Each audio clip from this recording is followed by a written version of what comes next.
Welcome back to the Divine Channel, where we bring through messages from Spirit for you and or for the collective. Today's channeling has been wanting to come through for the past week or so, or it's been building up, and I've been getting messages about the Sphinx.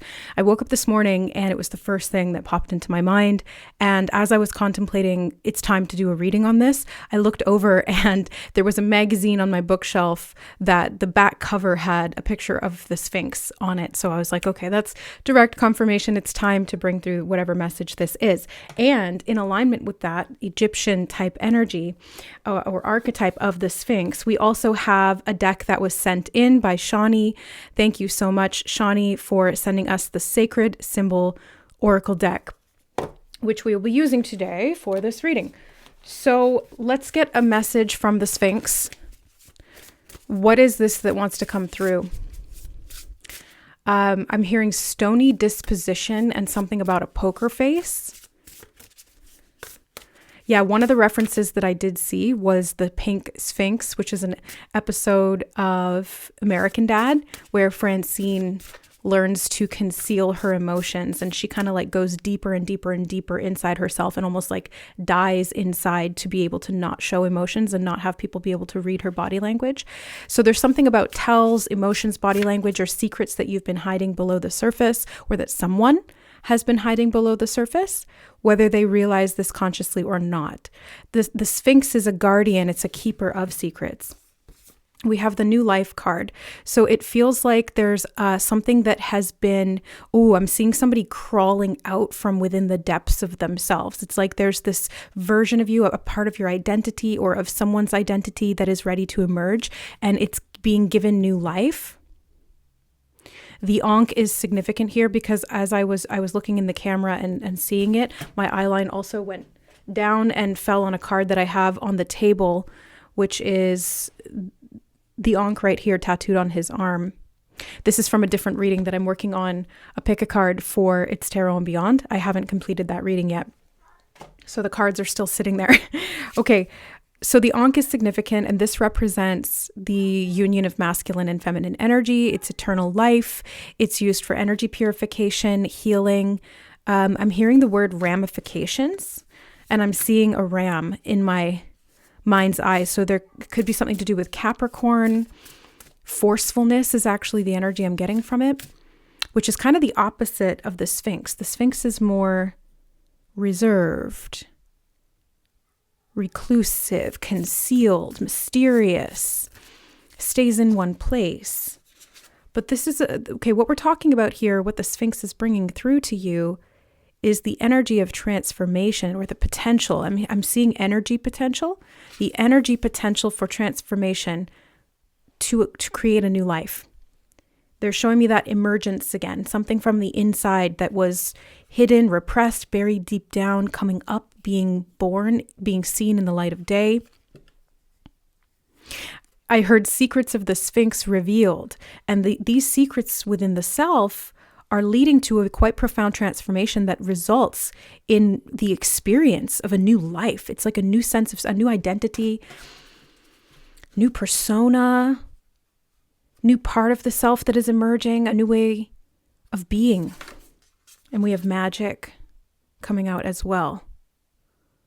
Okay, ancient magic hidden behind closed doors. The Sphinx can also be a guardian or a gatekeeper, the guardian at the gate that will test you, not maliciously, but they will test you to see if you're ready to behold the secrets of the universe. And that's why the Sphinx is often associated with riddles and mystery. I'm hearing the word acumen. So there's something of the intellect that is being tested here to reveal this hidden magic, which envelopes you. I'm seeing something about an envelope, or being enveloped, cocoons you and reveals this new emergence of the self. This is part of the karmic path. Although when I turned this card over, immediately what I heard was dharmic path. So this dharmic path or karmic path is connected to I'm hearing soul emergence. It's connected to your soul emergence, and your guides are walking you through this process. This also just looked, I know there's 3 and not 2, but the 2 reminded me of Aquarius. So we're getting some zodiac signs coming through: Aquarius, Capricorn. These could be energies connected to the archetypes of this new life or of this transformation. They could hold magic within them that you're meant to explore or unlock, or these could be positions in your chart that are significant to this rebirth. Kitty is meowing like crazy in the background. Feline energy, very significant. Yes, kitty. Obelisks are significant. Okay. Right. As I was just mentioning kitty and feline energy being significant, we have the boundaries card, which has that cat on it. The big cat energy is very much related to Sphinx. It's literally the merging of divine feminine and the feline, which felines in general, whether they're male or female, often hold feminine energy. So there's, I keep hearing reemergence. That word just will not stop. Reemergence of something within you that's highly protective, that has very clear boundaries. Your guides are helping you to unlock, or they're showing me something unfolding. It's like an envelope unfolding. You can see the whole, there's something written on the inside of the envelope. And when you unfold it, it's like the message wasn't written on paper in the envelope. It was in the envelope itself. Does that make sense? It's like you're looking for a message inside an envy. Ooh, envy. The energy of envy could be significant. I was trying to say inside an empty envelope, and there's nothing in there. And so there's confusion, or it's a mystery. Where's the message? Where's the message? It's written on the inside of the envelope itself, the delivery method. Yes, kitty. This is past life related. This keeps coming up. I did another reading where this card came out. This was the theme of the other reading, which I haven't completed yet for It's Tarot and Beyond, which was related to an Akashic read of past lives that were significant and influenced your soul's development. So these, all of these messages are all kind of like merging together. They're all connected.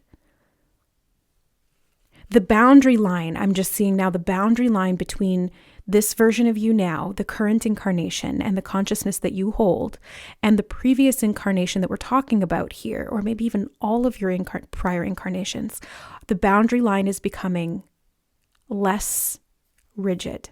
There's less separation. I'm hearing the limit does not exist, and they're showing me that there is no line. There is no line. So there's no boundary between you and your previous selves, which is what is triggering this transformation and this reemergence, because there's a memory or a skill or a talent or an aspect of you that's coming back to life again, that's being reborn.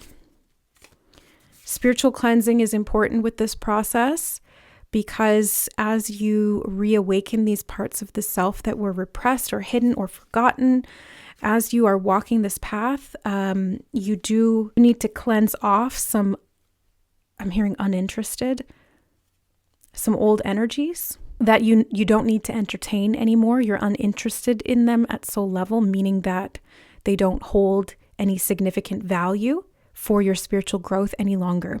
So there's a setting apart from certain energies that don't really serve you anymore. And this is part of the cleanse. This is part of the karmic purification is actually the word I want to use. Karmic purification. How are your guides helping you do this? Veiled. Your guides are helping you do this by showing you what you didn't see or what you don't see. They're showing you where the boundary line used to exist, and they're showing you this process of how it's falling away. They're exposing you to more magic. So you may be seeing a lot of confirmations or a lot of synchronicities, and that magic really unfolding in a manifested way in your life. You're really seeing it. It's tangible. It's real. Your reality shifting, I heard. Reality shifting. This is part of the magic. There's no boundaries. There's no limits. They keep saying that. This is the power of the universe, the Sphinx holds this wisdom. Jealousy card immediately flips out. Okay, that word envy came up for a reason, because this energy is here 2 times now in different forms.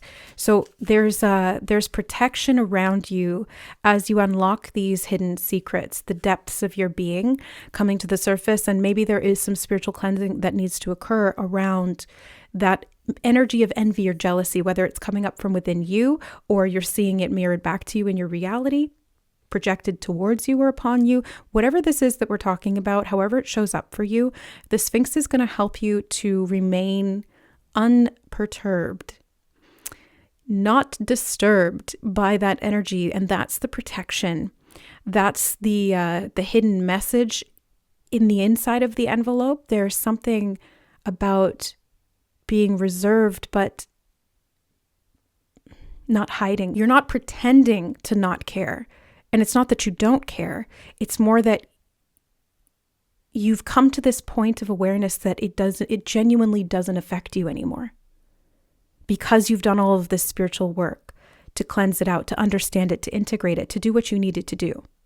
You have fundamentally transformed in such a way that that old energy that once used to interfere with you or once used to impact you negatively can't get to you anymore. It's literally not a match for your vibration. It can enter into your reality, but it cannot affect you directly. And this is a choice, is what Spirit just said. Your guides are helping you to make that choice or to see why that choice is important. Because this is the karmic path of development, they're saying. What are you developing into? Okay, we also have safe travel. Moving freely, moving in directions that feel aligned with you and doing it safely. You're very protected because you've got that, the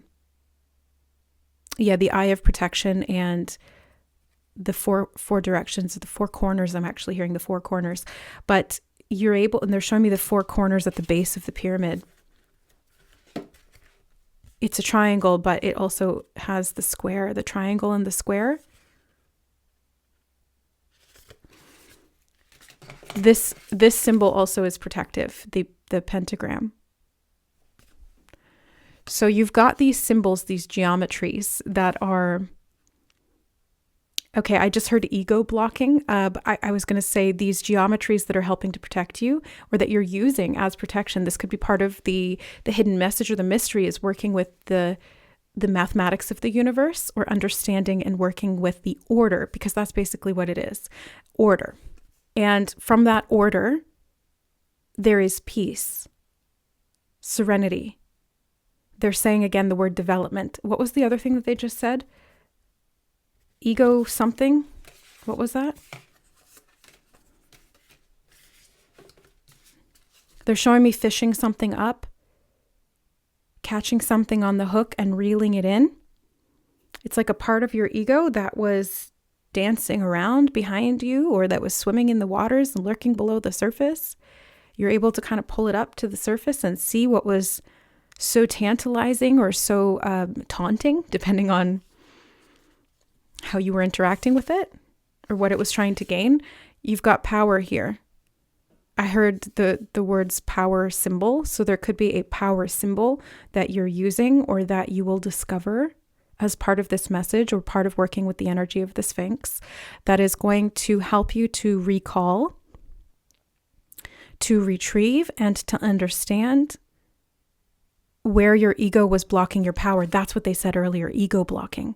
We found our way back to it. Ego blocking. The ego was blocking, but now you're blocking the ego. They're showing me building blocks now, and it's like little kid building blocks with the letters on them. Spelling out a word or building something. I heard people are jealous of what you're building because it seems mysterious or intangible, or they can't understand how you've done it. Like you have some kind of secret sauce or juice or what, I don't know, that people don't quite get. You've got it factor or something like you've got a secret, a secret that other people don't know yet. And there is some jealousy of that. There is some envy, especially when you're using that to do something, to achieve something, to accomplish, to build. Message. Okay, I heard two things. They said the message in the meter.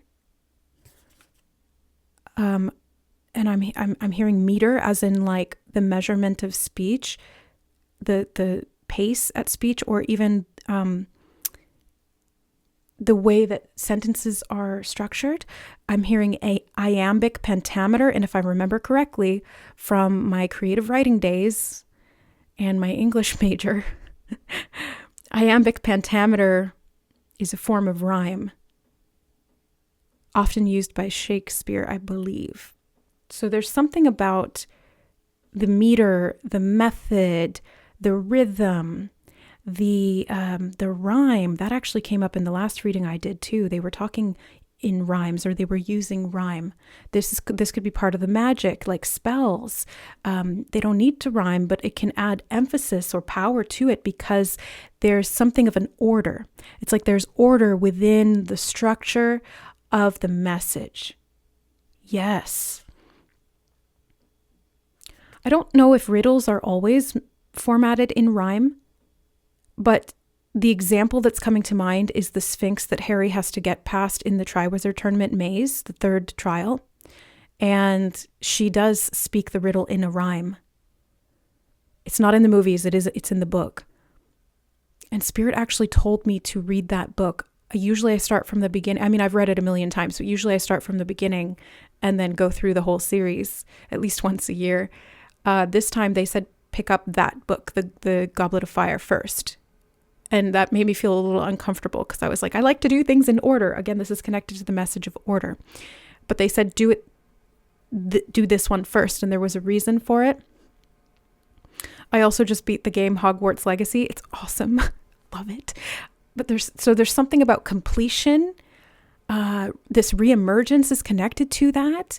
And the message that comes through in a repetitive way or in a way that is structured or ordered significantly so that you can recognize it. But it was hidden before. They keep showing me the envelope and the writing on the inside of the envelope. It's like on the lining of the envelope. What the heck is this? It was hidden. It's not in a place that you would expect.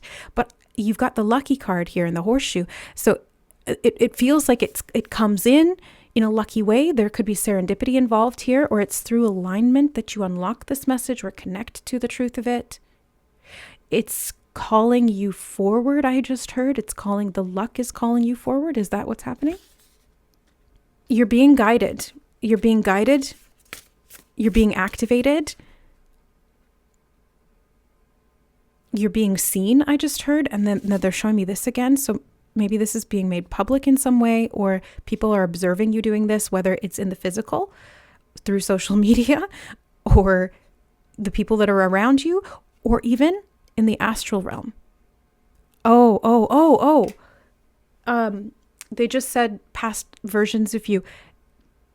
The past versions of you are watching the current version of you. And I just heard all eyes on me. I love Tupac. Yes, past versions of you are aware of what you're doing in this timeline. So this timeline with this incarnation seems very significant. They're saying lucky again. Isn't she lucky? She's a star. That's Britney Spears. So many millennial references in this reading. That doesn't always happen. I mean, I am an elder millennial, but that sort of thing doesn't usually come up. So there's something maybe about the millennium, every 1,000 years. Culmination point I'm hearing. And again, they're showing me the boundaries being blurred between you and your past selves. And I think that's why they can see you. I don't know if you can see them. No, yeah, you can, because you're exploring these past lives. So you can see them, they can see you. This is the reemergence. It's the awakening or the understanding of these multidimensional aspects or fractals within the self and the gifts that they hold. There's a cheer from the crowd, because I'm seeing like a crowd of past selves cheering you on, because this lifetime is so significant. This lifetime is the point of transformation where it all comes together. Everything you've been working on really culminates in this period of time. And they keep saying millennium again now. So this could be because it's a big shift, you know, it was like going from 1999 to 2000. It's a completely different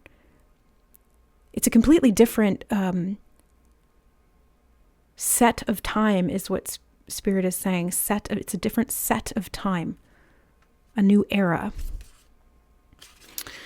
Ooh, release.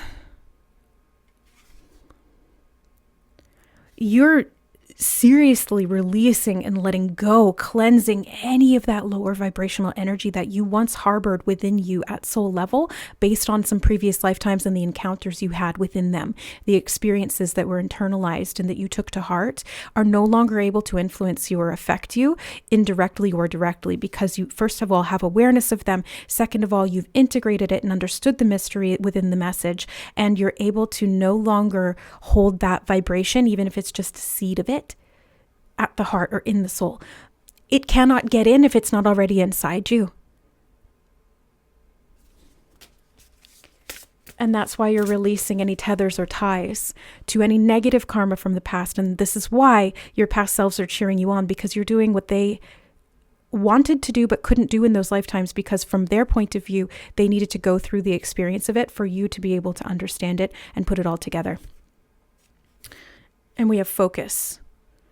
Direct your focus, direct your will, is what they just said. Direct your focus, direct your will, because your intent is what creates your reality. Your point of focus is literally the fabric of reality. They said the fabric of reality makes. So your focus is what makes reality real. It's what directs the creation. You are creator. You are creator God. Everything that you choose to focus on is what you will expand. It's what you will create more of. It's the mirror principle. It's the cause and effect of karma. It's the, they're saying full spectrum. It's the full spectrum. Full spectrum of consciousness achieved, they said. Ooh, we've got the psychic card. Full spectrum of consciousness achieved. The psychic attunement that you've been working on, progressing through in previous lifetimes, is full on. It's full. They keep saying full spectrum. Gratitude on the bottom. Gratitude. And the light is shining. You see clearly the shadow. I split the deck in the shadow. The shadow. You see the clear shadow. The light casts the shadow out when it fills the room. That was a message that came up in a previous reading on It's Tarot and Beyond. It was like the room was filled with light and there could be no shadow within that because light was all there was. This is like the full circle moment where you come back to, it's kind of like you dimmed your light. There were objects that casted significant shadows in these previous lifetimes that couldn't touch the light, but they were in the room, they were in the vicinity. And now you're coming full circle where you've gotten those out because the light has gotten brighter and you could see them for what they were. And as the light gets brighter, the shadow dissolves because the shadow gets integrated into the light. Does this make sense? Yeah, the shadow and the light. So gratitude for the lessons, gratitude for what you've learned, for even the moments when this message felt obscure or abstract, or you couldn't quite wrap your mind around or your hands around it.